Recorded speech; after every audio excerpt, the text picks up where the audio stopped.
자, 여러분, 공략 한국사 짱쌤입니다. 자, 보시면 이번 시간 공부할 내용은 귀족의 경제생활입니다. 이 교재 146페이지고요. 다음 내용을 한번 살펴볼게요. 자, 귀족 중심 경제입니다. 고대의 경제는 귀족 중심 경제고요. 전공자와 귀족 등에게는 많은 토지와 포로를 지급, 귀족이 사적으로 토지와 노비를 소유하게 됩니다. 자, 귀족의 경제 기반, 삼국시대 귀족은 본래 스스로 소유했던 토지와 노비를 통하여 곡물이나 배 등 필요한 물품을 얻었다. 무슨 얘기냐면 원래 부자예요. 원래 부자입니다. 이 외에도 국가에서 준 노급, 시급, 노비가 있다. 이런 건데요. 자, 그래서 귀족입니다. 귀족은 원래 부자다. 부자입니다. 여기에 뭡니까? 귀족 중에서 관리입니다. 공무원이에요. 무보수가 아니거든. 공무원입니다. 공무원이 받는 게 노급이다. 노급이 급여의 개념이에요. 급여의 개념이고요. 그래서 뭡니까? 이 노급의 경우입니다. 우리가 지난 시간에도 공부했던 것처럼 뭡니까? 해당하는 노급을 받을 경우 뭐야? 그 노급에 살던 농민들이 나라에 낼 세금을 해당하는 공무원에게 내는 거예요. 자, 요런 개념이고요. 그 다음에 노동력도 징발할 수 있고, 그 다음에 선물, 곡물도 내야 됩니다. 자, 이 노급이 급여고요. 그 다음 뭡니까? 그래서 내가 공무원인데 공을 크게 세워요. 그래서 시급이다. 시급은 뭡니까? 노급을 받고 있는 상태에서 공이 있는 공무원이 추가적으로 받는 뭡니까? 보너스예요. 이런 개념입니다. 노급과 시급은 뭡니까? 작동하는 방식은 같고요. 뭐의 차이가 있는 거야? 받는 경우가 다른 거예요. 그래서 내가 원래 받는 급여는 노급이고 공이 있을 경우에는 시급을 추가로 받는 겁니다. 그래서 귀족을 대상으로 한 토지는 이렇고요. 그다음 뭡니까? 그 다음에 뒤에 배우시겠지만 통일신라 시대 뭡니까? 백성에게 정전 지급이다. 땅이 없는 백성에게 야 나라님이 땅을 그러니까 나라가 보유한 땅을 주는 거죠. 농사 지어라 이런 겁니다. 자, 이렇게 해서 뭡니까? 여기에 있는 노급과 시급은 귀족을 대상으로 한 토지고요. 그 다음에 백성들에게 땅을 준다면 뭐 하는 거야? 세금 내라 하는 게 정전입니다. 그건 뭐야? 애초에 범주가 달라요. 대상이 귀족이냐 아니면 그냥 백성에게 준 땅이냐 요렇게 해서 정리를 하시고요. 자, 다음에 자 여러분 우리가 얘기했던 것처럼 뭡니까? 노급은 너무 권한이 크기 때문에 통일신라 시대 때 신문왕 때 노급을 폐지합니다. 그래서 관료전을 지급합니다. 왕권이 강할 때고요. 그 다음 뭡니까? 나중에 왕권이 약화되면서 다시 노급이 부활하죠. 부활합니다. 우리가 공부를 했던 내용입니다. 자, 해당하는 노급이다. 국가에서 관료 귀족에게 귀족 중에서 공무원 관리예요. 지급한 일정 지역의 토지입니다. 조세 세금을 징수할 뿐 아니라 그 지역에 딸린 노동력과 곡물을 징발할 수 있습니다. 자, 노급은 신문왕 때 폐지. 그래서 폐지한 다음에 관료전이 진골족 반발로 경덕왕 때 부활됩니다. 자, 시급이다. 국가에서 왕족 공신에게 준 토지예요. 토지와 가오로 조세를 수취하고 노동력을 징발할 권리를 부여했습니다. 그래서 시급은 신문왕 때 제한합니다. 어떤 거야? 노급이 신문왕 때 폐지되었지. 그래서 노급을 폐지할 때입니까? 신문왕 때입니까? 좀 덜 준 거죠. 제한되어서 지급됩니다. 그 다음에 유리한 생산 조건 수입니다. 귀족은 원래 부자죠. 토지, 농기구, 소 등 생산 조건에서 농민보다 당연히 유리합니다. 그들은 비옥한 토지를 더 많이 갖고 있고요. 일반 농민들이 가지기 어려운 좀 더 발전한 철제 농기구와 소를 많이 소유하고 있습니다. 그 다음에 귀족의 농민 스타일이다. 자, 농민과 노비에 대한 스타일. 귀족은 노비와 그들의 지배하에 있는 농민들을 동원해서 자기가 소유한 토지를 경작시키고 그 수확물 대부분을 가져갑니다. 그래서 일반적으로입니까? 내가 귀족이고 땅이 넓은 부자예요. 자, 노비에게 우선 일을 시켜요. 그러니까 노비도 나의 소유이기 때문에 노비가 더 많이 냅니다. 자, 다음 뭡니까? 노비가 모자랄 경우입니까? 땅은 남았는데 노비한테 일을 시켰는데 저기 또 땅이 남네 할 때 뭡니까? 그때 농민에게 대여를 해주는 거죠. 농민에게 소작을 시킵니다. 왜 이걸 설명하냐면 귀족들은 뭡니까? 농민에게 소작시키고 남는 땅을 노비에게 경작시켰다면 틀려요. 어느 시대에 건가요? 뭡니까? 이 땅도 내 땅이고 노비도 내 거니까 노비에게 일을 시킬 때 가장 많은 뭡니까? 수확을 뺏어갈 수 있어요. 농민에게 빌려준다 뭡니까? 그 다음에 지대를 받는 거지. 노비에게 시키고 그 다음에 남는 땅을 농민에게 소작시킵니다. 그 다음에 고리대입니다. 대출업이죠. 이자가 세요. 이자가 여러분 고리예요. 고리. 이자가 높아요. 그래서 반대 개념이 낮은 이자, 절이죠. 대체로 뭡니까? 대체로 이 당시에 민간, 귀족이 하는 대출업은 이자가 세기 때문에 고리대금업, 고리대입니다. 자, 고리대를 이용해서 농민의 토지를 빼앗습니다. 어떻게 빼앗아요? 그냥 안 꺼주죠. 농민의 땅을 뭡니까? 담보로 꺼주는 거죠. 이자가 막 불어서 뭡니까? 못 갚으면 야, 땅 내놔. 이거예요? 아니면 뭐야? 농민을 노비로 만들어요. 야, 이자가 너무 불어서 야, 네 담보만 가지고 안 된다 할 때 뭐야? 야, 그럼 너의 몸을 팔아. 이거예요. 노비로 만들어 재산을 일려갑니다. 이런 식입니다. 자, 그 다음에 귀족의 생활상이다. 자, 유적은 고구려 고분벽합니다. 고구려의 무덤에 뭡니까? 귀족이 어떻게 살았는지 뭡니까? 귀족의 생애가 그려져 있는 그림이 있고요. 사치생활, 예서 기와집, 창고, 마국간 우물, 주방을 갖추고 높은 담을 쌓은 집에 살면서 풍족하고 화려한 생활을 했다. 중국에서 수입된 비단으로 옷을 만들어 입고 보석과 금은으로 치장합니다. 자, 그래서 귀족들의 과도한 수치 억제, 이후에 왕권이 강화되고 국가체제가 안정되면서 귀족들의 과도한 수치는 점차 억제됩니다. 나라가 잘 정비되고 전성기로 갈 때 귀족의 지나친 수치는 좀 억제되고요. 사회적 분위기가 좋아지죠. 그 다음에 농민의 경제생활입니다. 농민의 경제적 처지이다. 자, 농민들은 크게 두 가지가 있습니다. 종류가. 기본적으로 농업사이다. 자, 그럴 경우 뭡니까? 자기 토지가 있는, 자기 토지를 소유한 농민이 자영농입니다. 자영농이고요. 자기 토지가 없어요. 없을 경우 뭐 해야 돼요? 남의 땅을 빌려야 돼요. 이게 뭡니까? 그래서 타인, 지주, 땅 주인이 지주죠.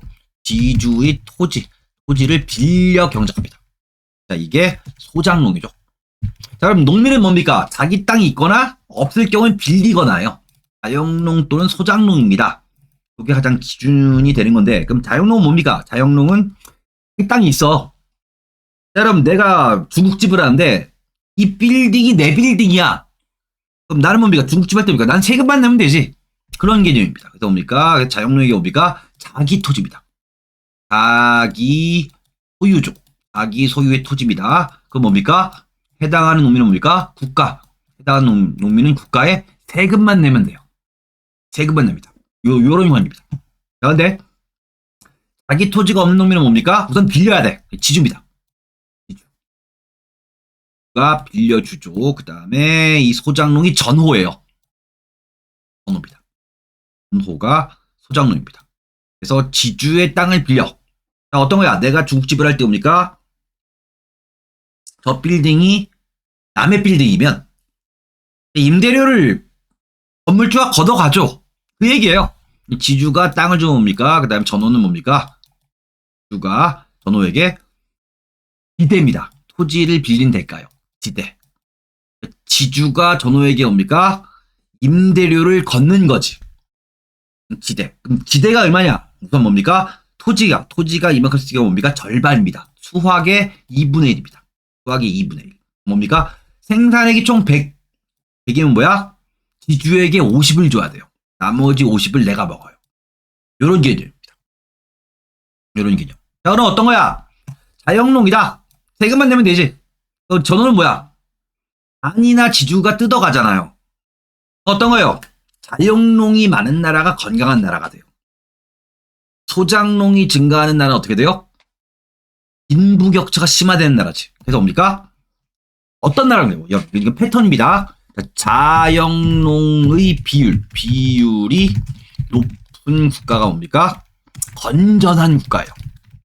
자, 그래서 뭐야? 이후에 뭐야? 정치가 부패합니다. 그래서 뭡니까? 권력자가 뭡니까? 앞에 얘기했지. 고리대나 권력으로 뭡니까? 농민의 토지를 몰수합니다. 빼앗아요. 강제로 빼앗습니다. 법을 어기거나 막 그러지. 근데 처벌을 안 받는 거지. 정치가 부패해서 뭡니까? 뭐 탐관오리나 아니면 권력자가 농민의 토지를 뭡니까? 빼앗아요. 이 상황에서 농민이 몰락하고요. 그다음 뭐가 증가해? 자기 땅을 빼앗긴 거 아니야. 소장농의 비율이 증가합니다.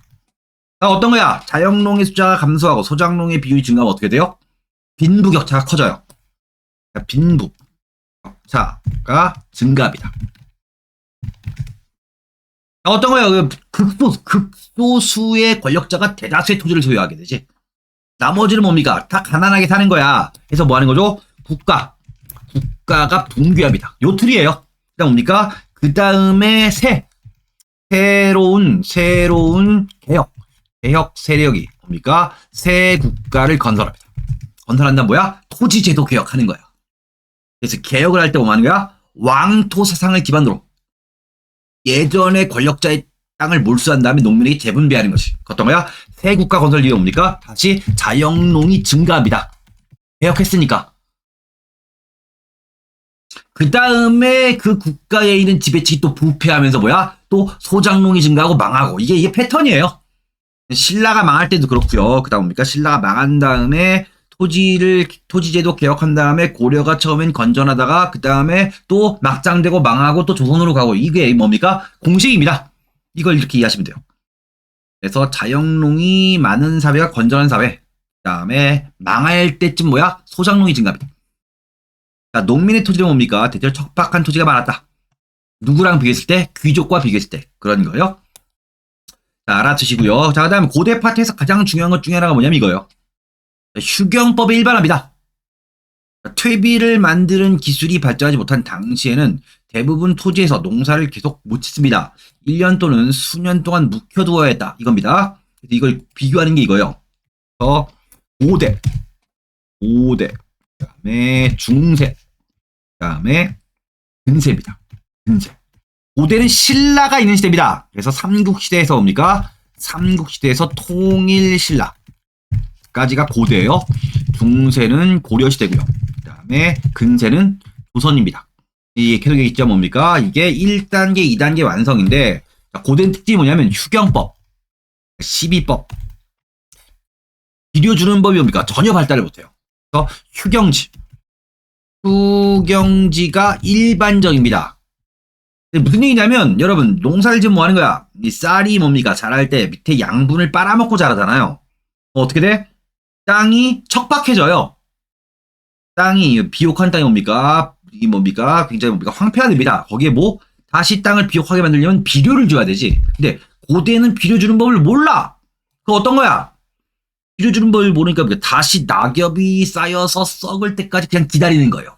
땅을 그냥 놀려두는 거지. 땅에 안식년을 두는 거예요. 쉬어라. 그래서 다시 썩을 때까지 기다리는 겁니다.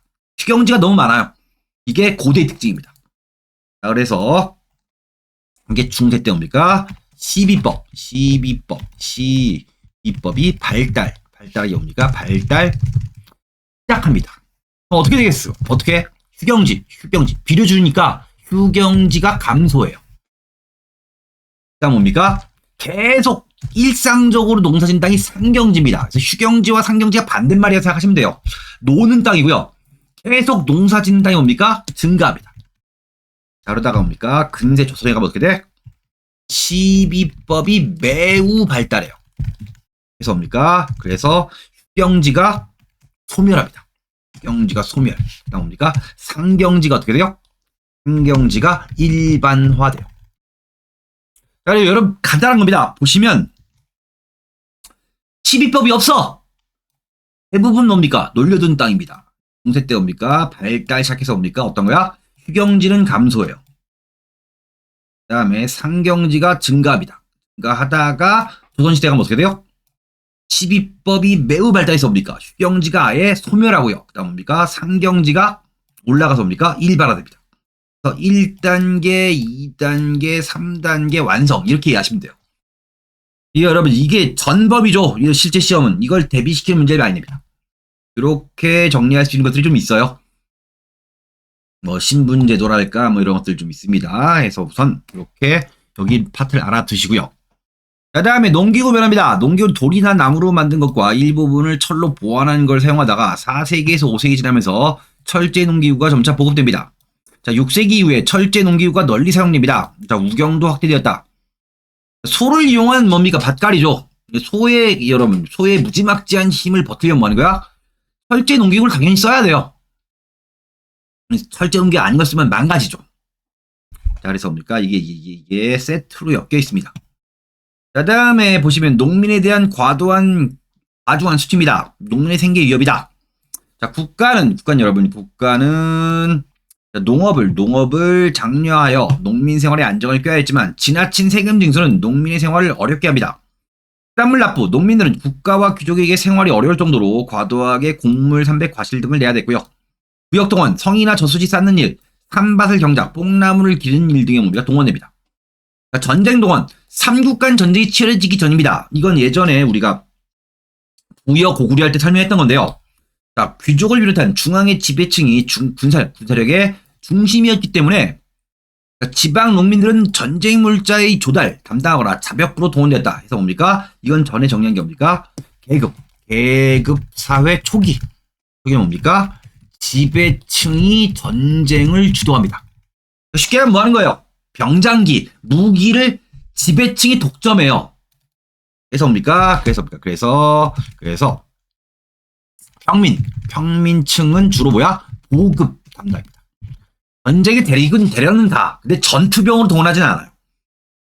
전투병으로. 어떤 겁니까? 이 계급사회 초기니까 어떤 거야? 무기를 쥐어주면 뭐냐? 반란을 일으킨다거나 그럴 수 있죠. 근데 뭡니까? 이게 삼국간 대립이 치열해진다면 뭐야? 이때 뭐야? 그래서 나와 있죠. 삼국시대. 전쟁이 확산됩니다. 확산되고요. 그러다 뭡니까? 농민 전투병이 동원됩니다. 이거를 많이 물어요, 여러분.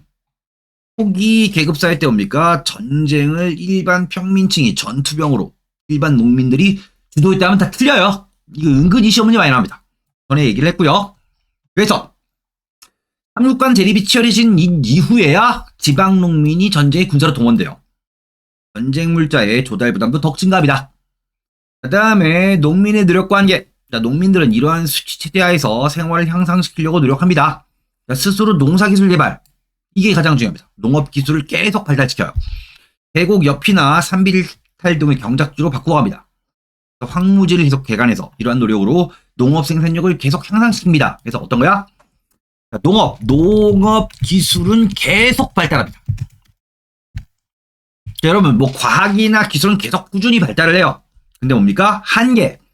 자연재해를 당하거나 고리대를 갚지 못하는 등의 경제적 부담을 견딜 수 없게 되면 노비가 되거나 유랑민 도적이 되기도 했다. 이런 거죠. 농업기술이 계속 발달하는 건 뭐야? 대체로 뭐야? 정치 상황에 따라 옵니까? 농민이 몰락합니다.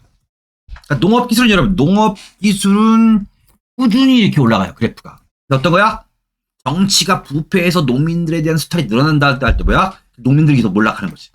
농민들이 계속 몰락하는 겁니다. 자, 어떤 거냐면 시험 문제 나왔던 건 뭐냐? 농업기술이 발달하지 못해서 농민이 몰락했다면 틀려요.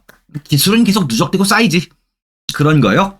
정치 상황 어떤 거야? 기존의 지배 질서가 부패하고 뭡니까?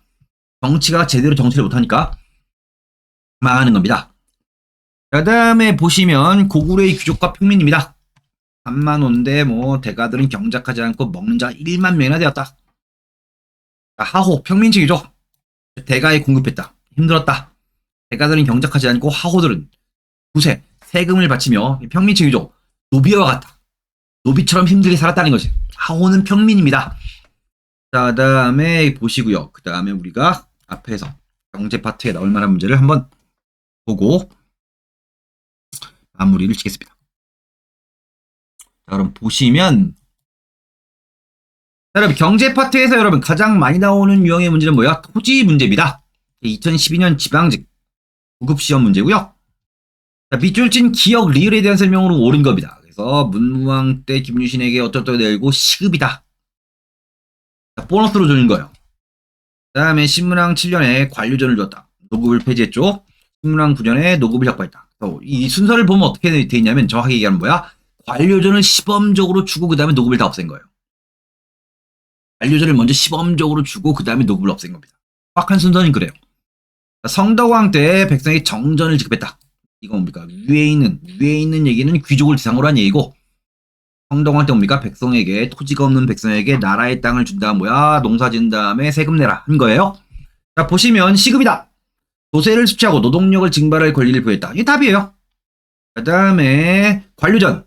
하급 관료와 군인의 유가족에게 지급되었다. 아닙니다. 그건 뭐야? 벼슬아치에게 급여를 준 거지. 노급 대신에 준 거죠. 관료전이. 그 다음에 노급이다. 전쟁에서 큰 공을 세운 사람에게 공로의 대가로 지급했다. 이거 시급이죠. 그러니까 제가 계속 강조했던 게 뭐냐면 시급과 노급은 받는 경우가 달라요.